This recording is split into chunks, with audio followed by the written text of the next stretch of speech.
Whoa, let's go. And I'm your host. I think I got the right stream key. Let's just make sure. Hold on. Bro, you're streaming on the Amplox channel. Bro, it's literally Amplox. Am I on the Amplox? Oh, really, Amplox. Am I? Why did my Roblox crash? Amplox. Oh my god. He is We live on YouTube. We live on the CATMOB channel. Shout out to CATMOB. Yes, sir. Aki way. The Aki way. Mm-hmm. Shout out to the Aki way. The Aki way. Shout out to Aki, the CATMOB way. The Oxter. All right, chat. Let's do a little change the location again. Let's sit in the long table room. This one's typically for like interviews, but or that look a little too empty. I don't know. Maybe we just let's go to the regular podcast room. Just chillax. Oh wait, is there seats here? My perspective is all janks. I need to rejoin. Oh dang. All right, chat. Who's ready for an exciting episode of CATMOB Podcast, everyone? CATMOB Podcast. Who's ready? I want to see the chat spam. I'm ready. I'm ready. Did we drop the link to the YouTube video I'm yet? about to... Yeah, not yet. I'm about to drop the link right now. Give me one second. Yep. Oh, we didn't even make the announcement. Hold on. Ooh, today's Mario Day. March 10th. What does that mean? The date looks like Mario. Oh. March 10th. Wait, what? Oh, it's Mario Day. It's so cool. Happy Mario Day, chat. Unless you're currently on the 11th, like you're in the future time zone, you know. To us East Coasters, you know what I'm saying? Yo, chat, where's everybody watching from? Oh, hold up. Can we get a drip check on Vin the Cool real quick? Whoa, why is the free cam different? They changed the Roblox free cam. I don't like that. No, that's the actual Roblox free cam. Ugh. Oh. Yeah, whoa. it's weird. Whoa, what happened to my perspective? Whoa. Whoa. My recommended team sport. Oh, nah. Yeah, so you're gonna have to reset or rejoin completely. What happened? It's so jank. It's so bad. Roblox messed with something, bro. It's terrible. You're gonna have to rejoin, unfortunately. Yeah, we're not getting no clean shots today, chat. No clean shots today, unfortunately. Mm-mm-mm. Roblox has their stuff absolutely destroyed at the moment. What's up, Major Minecart in the stream chat? It's a new face. I haven't seen you around here. Hopefully you stick around. Yeah, right. Let's see what else is here. We got Small, of course. Been the Cool. We got Not Alfie. I wonder when Alfie will join. Looks like we have to settle for Not Alfie, I guess. Thank you, Vin. Thank you for letting me in. All right, Riffraff, come join us up on the table. Let's see who's on the Discord. We got Lynx and we got King Aegis. What's up, guys? What's up, Bad? Welcome. That bad man Yoon. Yup. We got Lynx in here. What's good, Lynx? Wait, Lynx as in Lynxy.lua or whatever? Oh my Yes, god, sir. it's been a minute. Lynxy.lua. Yo, okay. Alright, looks like we got Got the show on the road. I don't know what this guy's quite doing right now. Alright, you know what? You guys can join us around the table. Why not? Why not, guys? We'll keep it a little... Oh!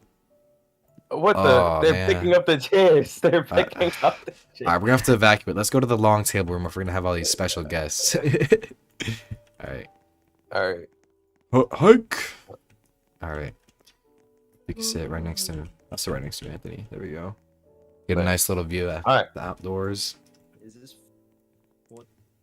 So, a little bit before we get into the juicier topics, I want to talk a little bit about the Roblox Easter egg hunt, right?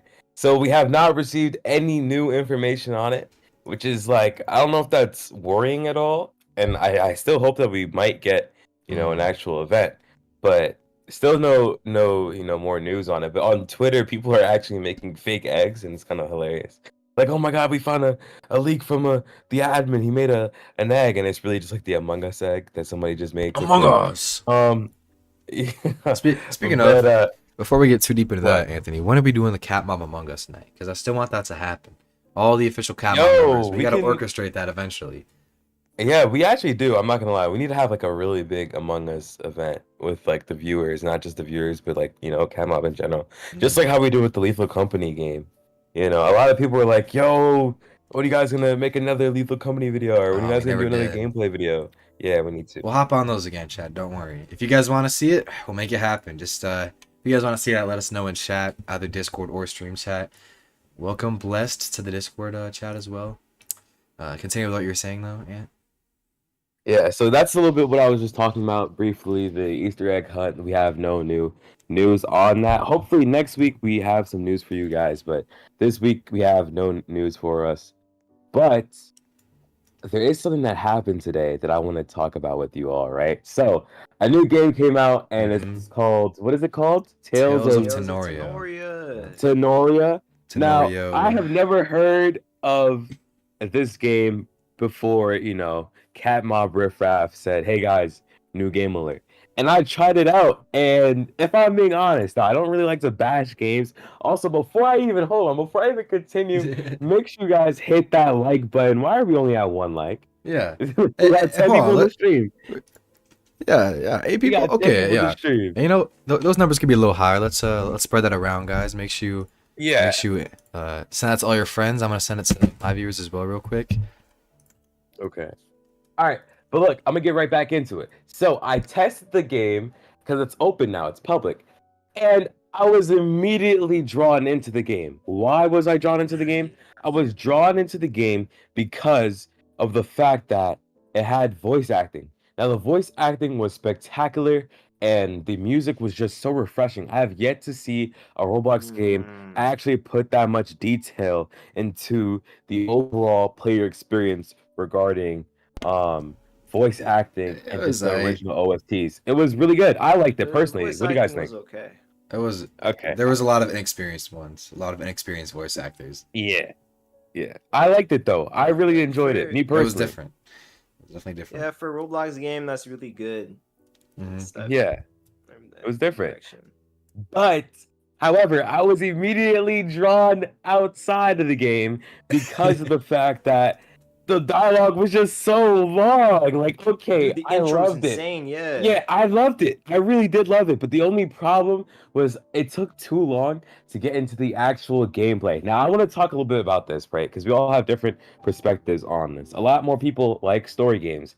I don't like stories in games. I'm not gonna lie. I'm not a big fan. Now, the reason why I'm not a big fan is because I just like the gameplay. I feel like if I was just catching the mons and going out to battle and leveling up consistently, that would keep me more engaged in the game than just the unskippable dialogue. That's how I felt. That's fair. I do want to say it took me like an hour of gameplay to realize you can disable the dialogue or like the voice acting so you can skip through dialogue. But even then, if you rejoin the game, it would be re-enabled. It doesn't save your preferences, and I just think overall the game was very, very, very rushed. It really feels so undercooked. Everything from the UI to the sound design to the visuals to the battles, like it was all so underwhelming for me. And I've been a Pokemon fan for over half my life at this point. Both on and off Roblox, like fan games and whatnot as well. You know, I grew up with Pokemon Brick Bronze as well on Roblox, and then they released Lumia Legacy, and I thought that was amazing. I still think that game is great. It has its flaws, but it's still a great game. Tales of Tenorio, they did something wrong, man. They did something wrong. You know, and obviously, I have faith they're gonna put more effort into it, and they're gonna drop more updates. But the fact that they shut down 5 times in like a couple hours of being released is just telltale enough that they weren't ready to release that. Seemed like they had like very small QA testing group, or literally none at all. So that's actually a fair point that you brought up. You know, like the game has obviously been in development for a while now, but the game still was being shut down left and right on release. So this comes to a point where I'm thinking, right? Should Roblox games wait until they're extremely polished and to their knowledge there's no bugs and then they release the game? Or do you think Roblox games should just release to a point where they think it's playable and it's enjoyable with enough content and then constantly work on any bugs that just randomly arise? What do you think? Do you think the faster games come out the better, or do you think they should take more time? I think a lot of studios have pressure to release a game first in a half finished state, and then if it does well, continue updating it with fixes. And this is prevalent in a lot of AAA studios, by the way. This is a huge thing that actually happens in basically every AAA game now, which is why I don't play AAA games typically. They release half-finished products to cut down on costs and development time. Riddled with bugs, riddled with like lack of polish. And then if the game does well in its first, few weeks, few months or whatever, then they actually start doing like quarterly updates and stuff that fixes the content, maybe refines some of like the player experience, like they do balancing. I know one game that got a lot of flack for that recently was Helldivers, but to be fair, that game, I don't know if it's a AAA game. I haven't really looked too much into it. I've never had an interest in it, but a lot of people are like dogging on the game because the balancing is bad or something, or people have their issues with the game. But this is kind of game development culture now, unfortunately, for a lot of these larger games. Yeah, that's what I gotta say. And I feel like, you know what, even with like my own experiences with releasing games, like let's take Soul into, our own perspective here. Now, Swords of Legends, that's a game that took us months to make, right? And I feel like from what we thought originally, and the reason why the game's not released right now is because we thought it was really good. And then we released it, and then we had to take it back, and now we're changing things about it that, maybe aren't as good. And it's like, I honestly thought that releasing it early was for the better, and I don't think it's bad either. But I think, like, especially for a game like Tales of Tenorio, right? That's the name of the game. If you're gonna release a game of that type of caliber and quality and people waiting, there is no way that there's testers that did not say the same things that we're saying. There's no way they said, yeah, the game's perfectly fine. Like, this is perfect. Everyone's gonna love this. Because when you join the game, you are bombarded with a long, unskippable text. And like you said, there's a setting that you can, flick and then, it moves a little bit faster. But the thing is, a lot of people will not find that. The average player will not find that. That's what deters people away from your game when they feel like they're stuck. And it's like, I'm the exact same way. I'm like, bro, I'm not stuck, but it's like, it's boring. Too much quality in a game, too much detail in a game does not necessarily make it a better game. And that's just my opinion on it. That's a YouTuber / game developer's opinion. So, yeah, right. So I think you gotta take that into consideration. I don't want to sit like I was thinking about streaming the game tomorrow. Actually streaming it, and it's like I don't think I want to sit there on stream and interact with the chat for, let's say, 5 minutes before the chat can actually see some type of combat. That's how it felt. It felt like I was sitting there for 5 to 10 minutes before I can even do anything in More than regards that. to the game. Right? And it's just like, the game got shut down 3 times in the process of me trying to get to like out of the starting area, bro. exactly. The stream was not gonna find that enjoyable. They're just not. They're gonna leave the stream, And that's what I think about it. Does anybody have any opinions on story and games, and how long they take? I could start with that because I'm a huge fan of story games. Some of my favorite games of all time are stuff like Assassin's Creed, various MMOs like RPGs and stuff like that. Pokemon, of course. Oh, sorry, I just ran around and get my laundry finished. But you can do a story in games right, but sometimes, and I guess it's apparent in like Pokemon games in general, like there can be a lot of exposition.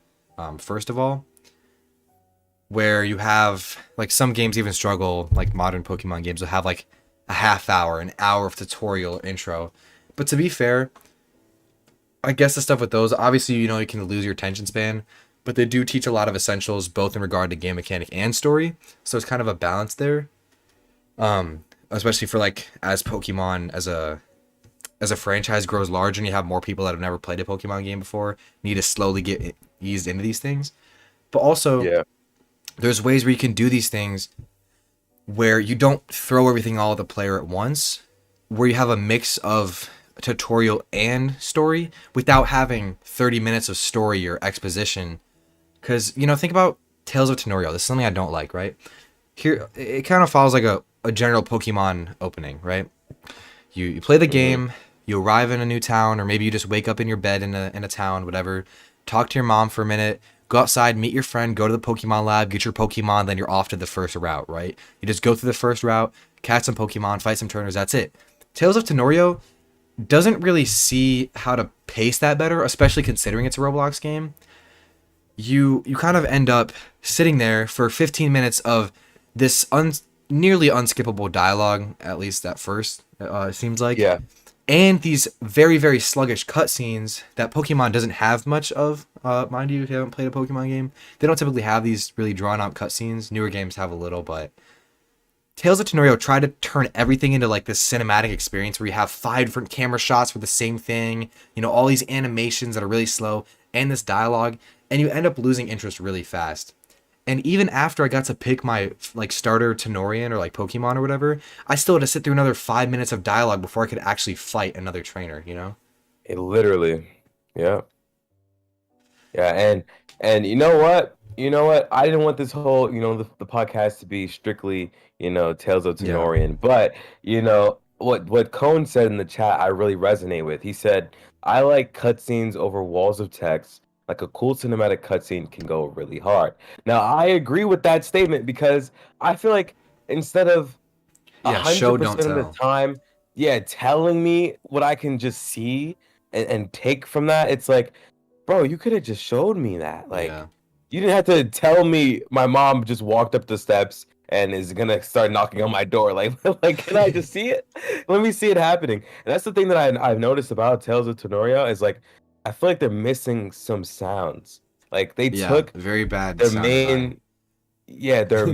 their main core was just voice acting, Yeah, the music is and deafening. You can't cutscenes. even mute the music, Yeah. mind you. You have to mute all the game Oh, audio. you can't turn it. You can't turn it down either. Yep, you Yeah, can't turn and it it's down, just can't like mute it. You have to turn all the audio off. It's either all or nothing.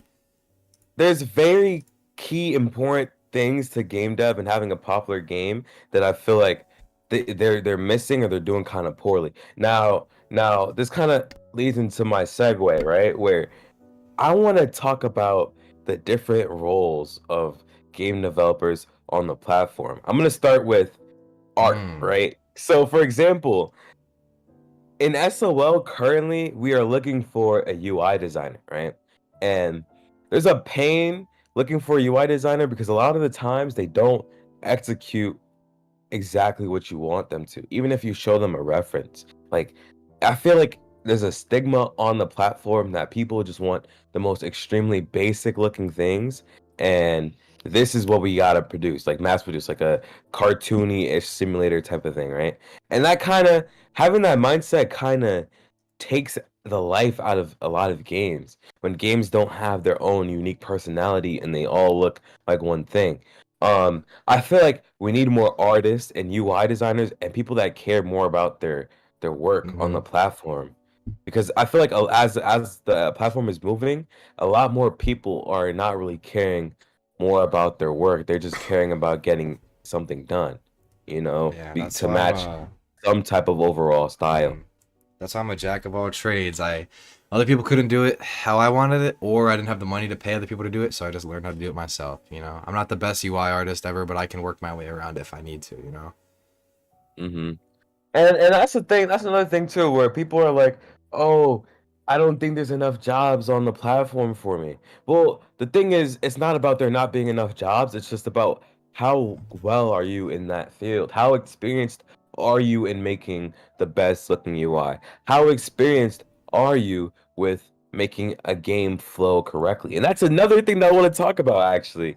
UX is so important. User experience, how the user plays your game and how they are feeling the game, how they experience the game. That is one of the biggest things in making a game successful, because if they don't feel like the game is as smooth or as satisfying, then they're just going to go to a game that pleases their, endorphins a little bit more, because maybe instead of just a game working a certain way, they should have visual cues that help the player become more immersed in the game.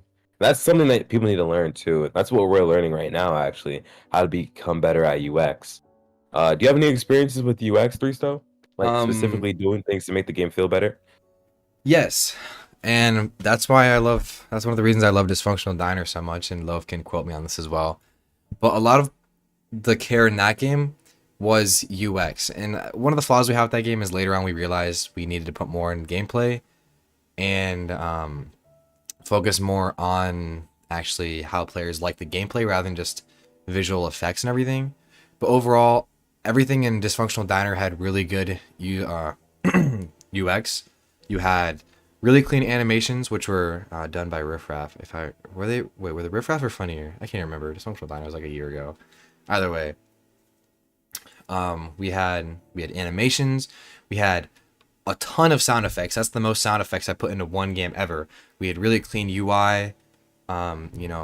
Just general, like a whole, everything felt good to do it. Even cleaning the floor, it felt satisfactory to mop a puddle off of the floor rather than having to do some arbitrary clunky like mini game or something, I guess, or action.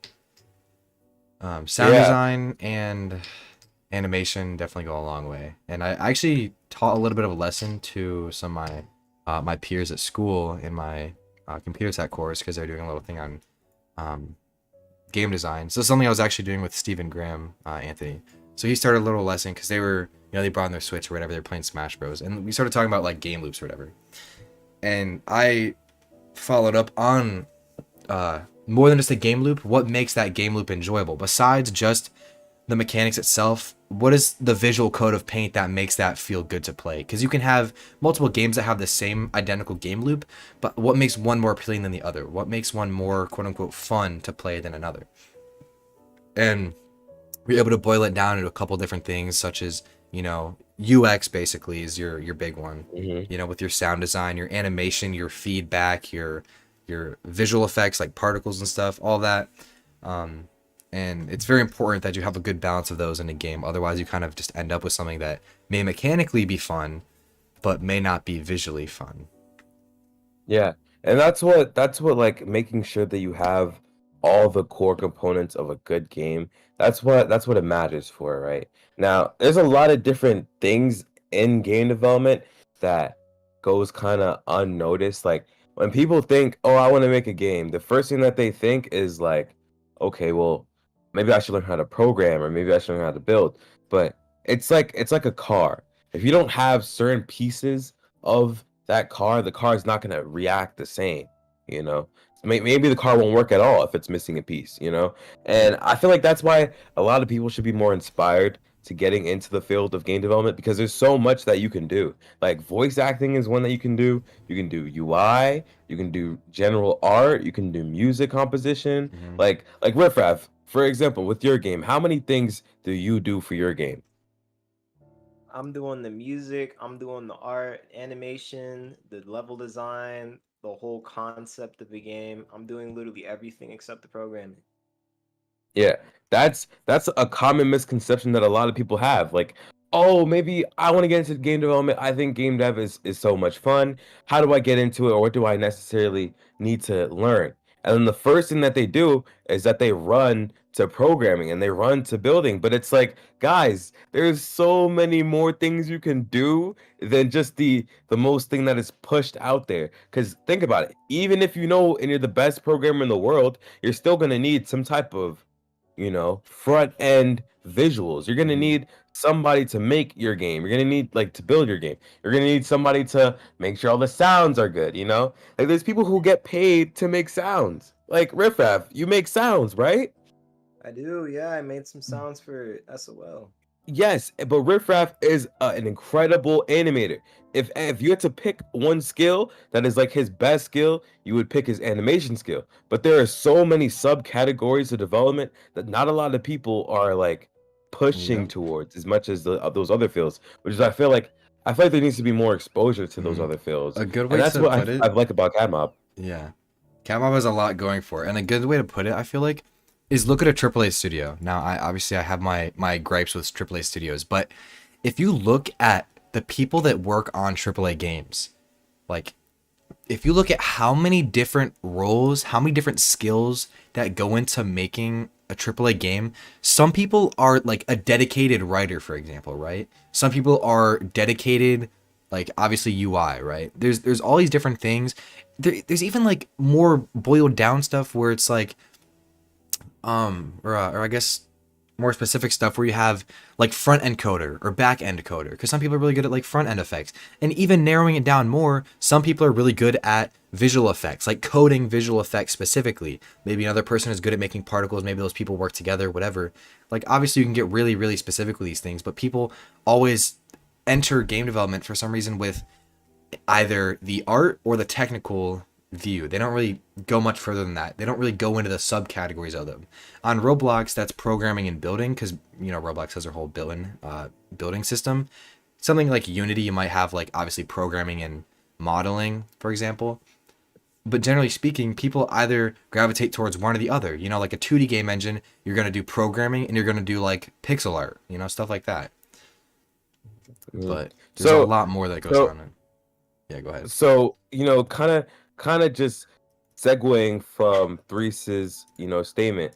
There's a lot of people here right now, and if you guys are just beginning game development, or you're an intermediate game developer or an expert game developer, if you have any questions that you guys want us to answer, or you guys have a topic that you guys want us to talk about, feel free to type it in the chat, in any of the chats. I'm looking, Threese is looking, we're both looking. So if you guys have any questions, we have somebody that programs, we got a few programs here. We have people who make music. We have people who are really good at animating, VFX. So if you guys have any questions regarding game development, even if it's how did we get into game development, and any advice that we have to give you guys, feel free to ask in the chat. We will try to get to them.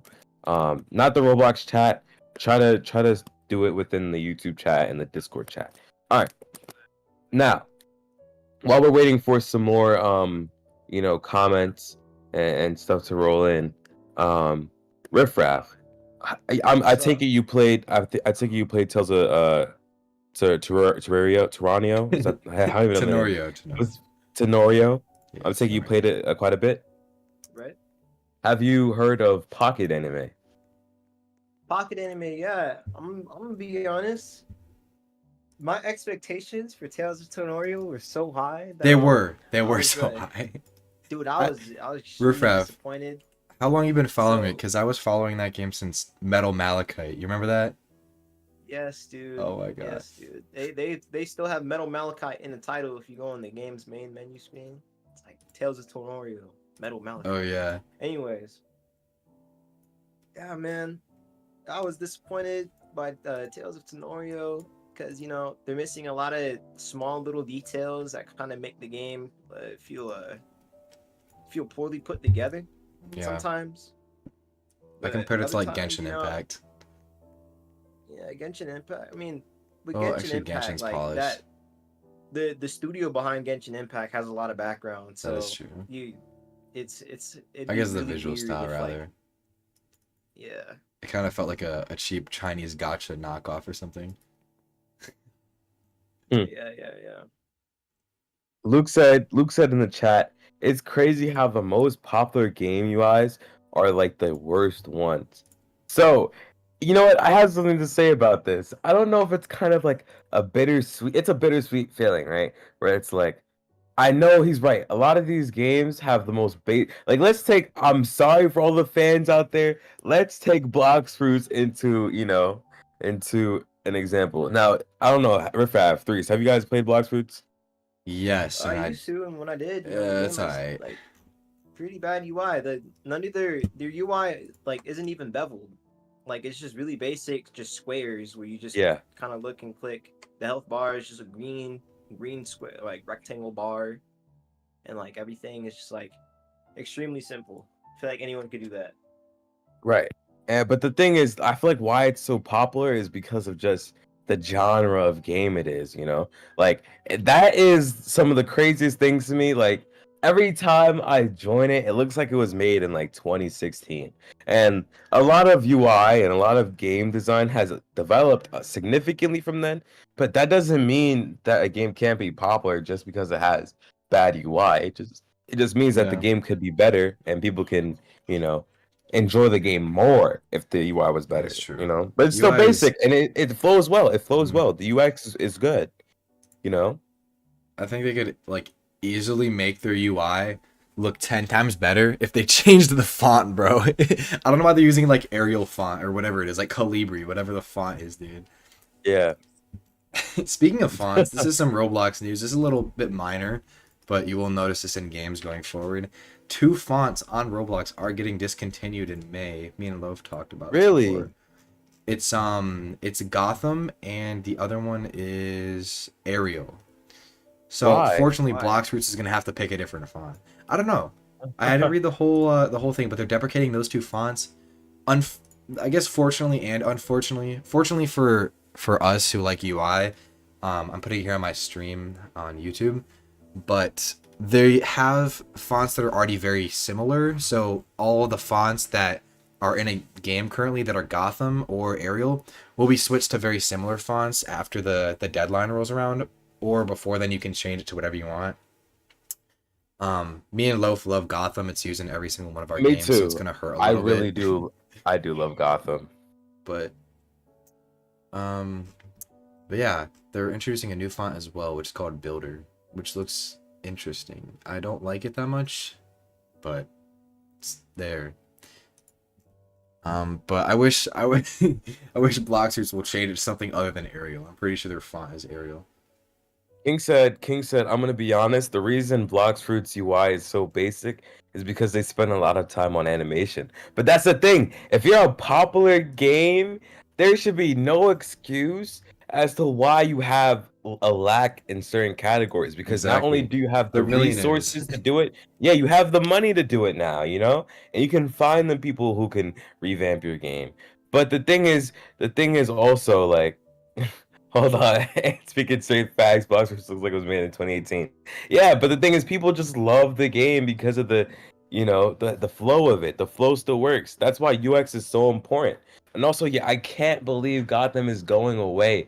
I really loved Gotham as well.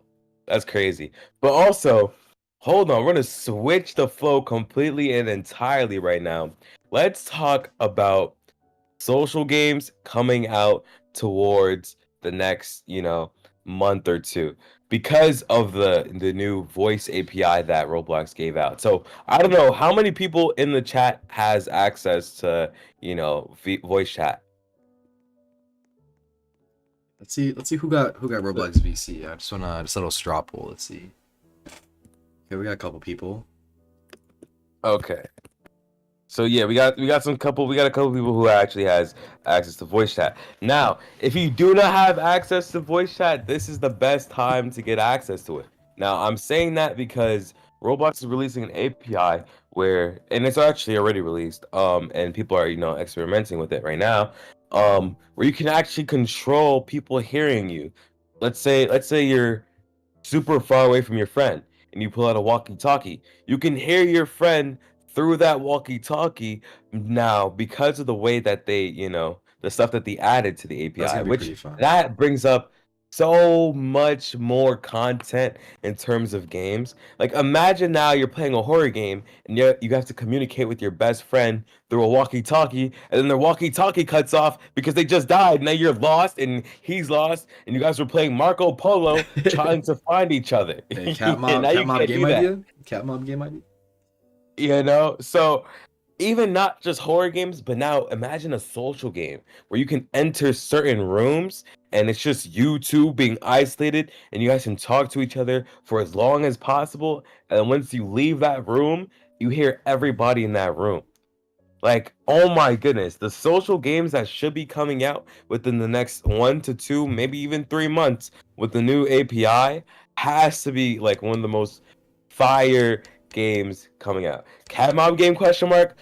That's what we want to do. We want to make a social game, We want to make a social game. That would be fire. Would you guys play it? Would you guys play a social game if we make one? Oh, you mean a horror game? Horror game? Yeah, we need to make a horror game. When's the last time CATMOB made a horror game? What, Freddy? Me and Ed? Yeah, Freddy. Freddy Chapter 1? Freddy Chapter 2 of voice chat API? Yeah. That's crazy. Bro, imagine that. Like, there's so many things that you can do with that new API. It just opens up a whole new world for you. And I know the games are gonna be so much fun. Like RPG game, like so many games are just gonna be so much fun. Like, I'm excited for it. Speaking of RPG games, bro, Swordburst 3. Oh, we haven't talked There about are that, some have we? problems with Swordburst, Oh, wait, but I what? really like it. I haven't I played really it like it. recently. I only beat the first floor and then like day one and didn't play it again. Yeah, see, that's the problem that I'm actually gonna address. Now, there's problems with Swordburst because the game just feels like the exact same over and over again. That's Like, what it is. and Riffraff, you can probably attest to this. I'm a lot higher in Swordburst than Riffraff. I was trying to help him out and get him towards my level of the world, but in Riffraff's mind, he doesn't want to keep playing the game because it feels like the exact same thing over and over again. And you know what, Riffraff? After they released the new world, I actually thought about it, and I'm like, yo, this is really the exact same game that I'm playing, and there's no differences. It just feels like I'm just a higher level now. You know, the only time it everything feels just gets different is scaled It's a PvP. simulator now. Yeah. So, so I feel like when you reach that type of problem where things become repeatable, I feel like you need to switch it up. How can they? What ideas do you think you could have to implement to Swordburst where it feels different? What do you guys I think? I think the have no problem- clue. I think first and foremost, the problem is floors. Because Yeah. you're essentially turning into a simulator. I get it's based on Sword Art Online, and I get there's linear progression in that as well. But you're also limiting yourself because each floor you do the same linear progression each and every time until you're eventually at the top. Now take any roguelike, for example. Take Deep Open, take Rogue Lineage. Those are obviously a little different mechanics and whatnot. There's permadeath, but it still reigns true, right? Deep Open, you can play it very differently. Obviously permadeath is a part of it as well. But That's you a can good go example. to one island and you fight these weaker guys, or you can go to a different area where you're more experienced, or you can start doing this little trial where you're already fighting like these bosses, so you can already get a head start. Obviously, those are like for starting out, but even later game, I'm not super into late game depoking, but there's a bunch of different stuff you can do. Even if like the level cap isn't getting raised, there's new bosses and challenges you can do just to challenge yourself, just to see how far you can go in certain like difficult situations, whether you're farming some end game boss for gear, or you're running some challenge with your friends or whatever. Obviously I can't speak on all of this because I've never, I guess, quote unquote, beaten Deep Oaken, but you get what I mean. Yeah, you know what? I'm actually so glad that you brought up Deep Oaken and not even just Deep Oaken, but Rogue Lineage in itself. Like me playing Deep Oaken or not necessarily Deep Oaken, but me playing Rogue Lineage, bro, I was like, wow.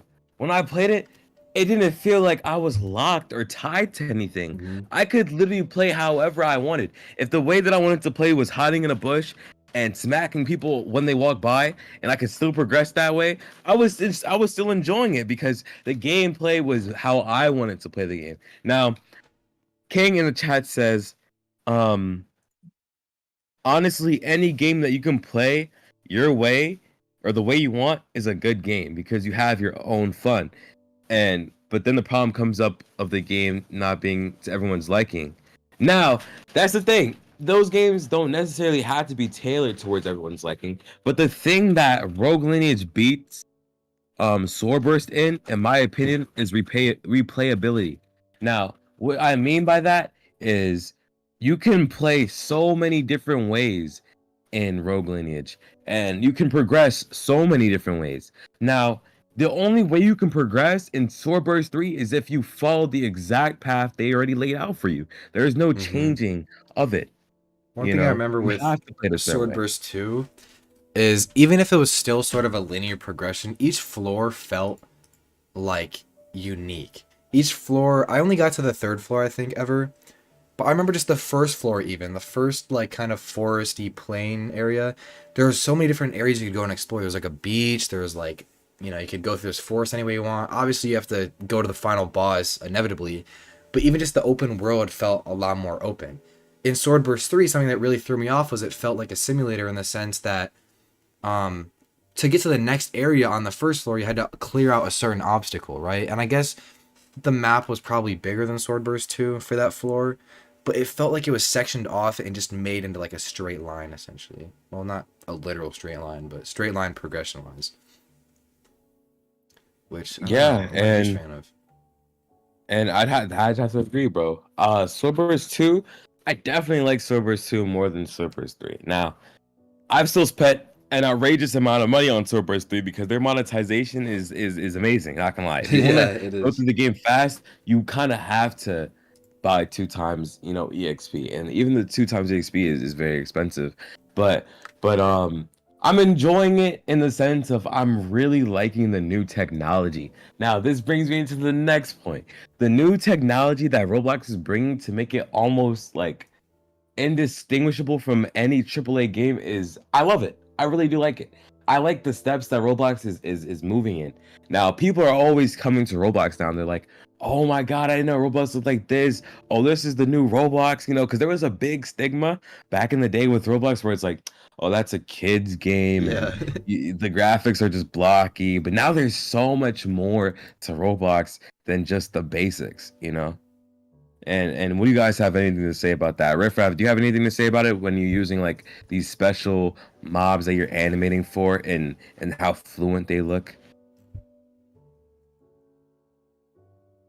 I'm so sorry. I was locked in, man. Can you repeat the last? Yeah, no problem, no problem. I'm saying I really like the way that Roblox is heading in the terms of just visual aspects, but also just the type of technology that we have. So, like for example, in your case, you use Blender and stuff, and you're making these mobs look the most, smooth and different, and it feels like a more polished like AAA game. Do you have any like perspective on that to share with us? I feel like Roblox is stepping in like a pretty like a good direction for themselves. It's just that the developers keep getting limited on what they could do because the engine is just so terrible. Like you can't have that much detail in your games without having to sacrifice performance for it, and this isn't really an True. issue in like other game engines. So like for That's fair. example, a game that I work on, a 17 plus game on the platform on tap. The devs have to remake the whole entire map because their map, although it was simple, it wasn't really optimized for Roblox and it had performance issues. So like I feel like if Roblox had a better engine, we'd be seeing a lot nicer looking games. It could be way more detail in things. There could be more stuff going on. Actually, in fact, Deep Woken would have been a much more interesting game if it didn't have the limitations of Roblox. I do want to you refute see that more, claim though for a second, because I did some digging, and Deep Woken, a lot of the faults of Deep Woken are on the creators of Deep Woken. Now, what do I mean by this? For those in chat who either are still new developers or don't know anything about developing on Roblox, and you might know some of this even if you aren't a developer, but in every game platform ever, and everywhere in technology, exists a thing called the client-server boundary, where the server is something that happens on some sort of host device, whether it's like a whole server array, like Roblox's headquarters servers, where they have server rooms. You always hear about, oh, their servers are down or whatever. And the client, which is your device, your computer, your phone, whatever. Now, obviously, Roblox has limitations, but a lot of the ways that developers work around these limitations are with working with that client-server boundary. For example, whenever you play a fighting game, the quote-unquote correct way to do it, to optimize your game and make it responsive and fun for the players, is to do your hitboxes on the server. This is just a general way of speaking. I'm not going to get into anything super specific here, but generally you want your hitboxes, what actually detects a player on the server, and all your visual effects, your particles, your animations, all of that to be done on the client. Now, Deep Woken doesn't really do this very well as far as I know. They have a lot of their stuff just on the server. So you'll see when you're in a Deep Woken server, you have like really high network pings. So you'll have like a 500 ping server, and you'll be struggling pretty bad because a lot of it's not being done on your client. You'll do like an animation or an effect, and it won't show up till like 3 seconds later because the server is laggy, you know, because that's trying to do it on the server instead of your client. But just to provide a little insight, you know, obviously it's just specific to Deepoken right now in the conversation, but also just advice for you guys. Don't make sure you really define your client server boundary well, but yeah. But you have a point though. Roblox is very limiting in some aspects. But the thing is, I don't mind the limitations. Now, the reason why I don't mind the limitations is because it's a free platform, you know? That is true. Like, this is a platform that kids can just go on and create anything that comes to their mind. We're not paying Roblox to use their engine. It just so happens that we get an engine to create games on, and that's how, you know, the player base reacts with each other. Game developers make games, players play them, the players might get inspired from that game, they make a game, and then it just keeps going and keeps going on. That's the thing with, I feel like the culture with making games is a lot higher in respects to just testing the waters in Roblox than any other engine ever. Like, literally ever.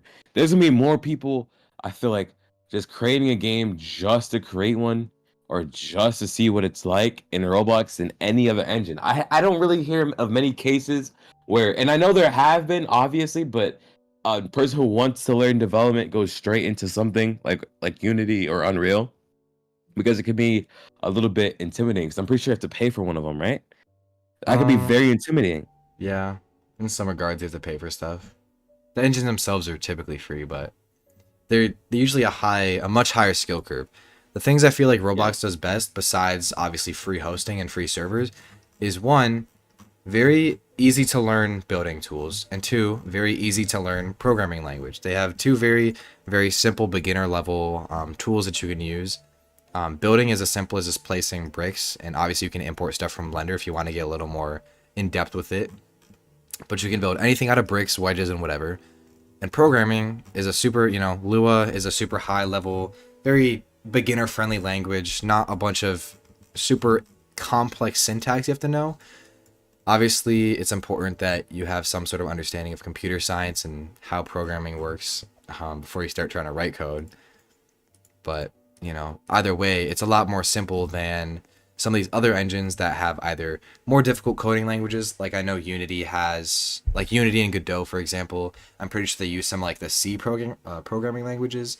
And even if you don't know those, what they are, they're typically a little more convoluted and esoteric, I'd say, than Lua. Lua is very simple. And for example, Unity, I know you can get like a Unity asset packs. You hear that being thrown around all the time. But a lot of the stuff you either have to make it yourself in Blender or just rely on free models that are on a store somewhere, or even paid models that are on a store somewhere. Right. Okay. Now, just to read the chat, catch up with the chat a little bit. Luke said, "You guys ever play Fantastic Frontier?" I remember that game. Oh my god, Fantastic Frontier. That game struggled with performance issues. I first tried playing it many years ago on my old family desktop, and it damn near fried it. Little too ambitious for 2016. What's your experience with Fantastic Frontier? What? So, what's your experience with Fantastic Frontier? I'm gonna be real with you. I never got into the game, but I do really like their art direction. Mm-hmm. It's like, okay.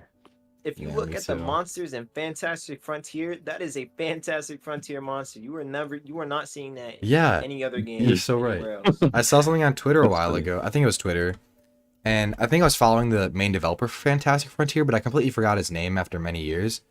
But anyways, I saw a post on my Twitter feed, and it had a little character in like the bottom left or bottom right of the image or something, and I'm like, hey, that looks like Fantastic Frontier. I go to the dude's profile, lo and behold, it's like the guy that made Fantastic Frontier. So I'm like, you know, it's very easily like distinguishable, even if you're not familiar with it. Mm-hmm. Oh, okay. I'm gonna look it up now.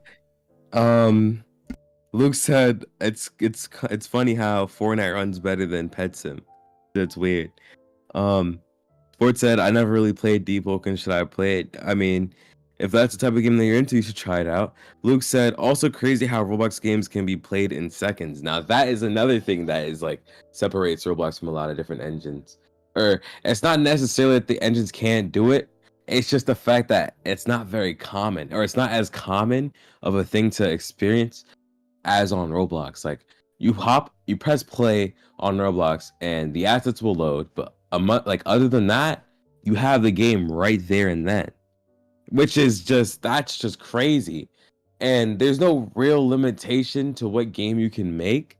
It's just about how well you can make it. I feel like, and I feel like that's a good fair way to put it, right, guys? Do you think there's no limitation on what game you make, but how well you can make it? I feel like that's fair. What do you guys think?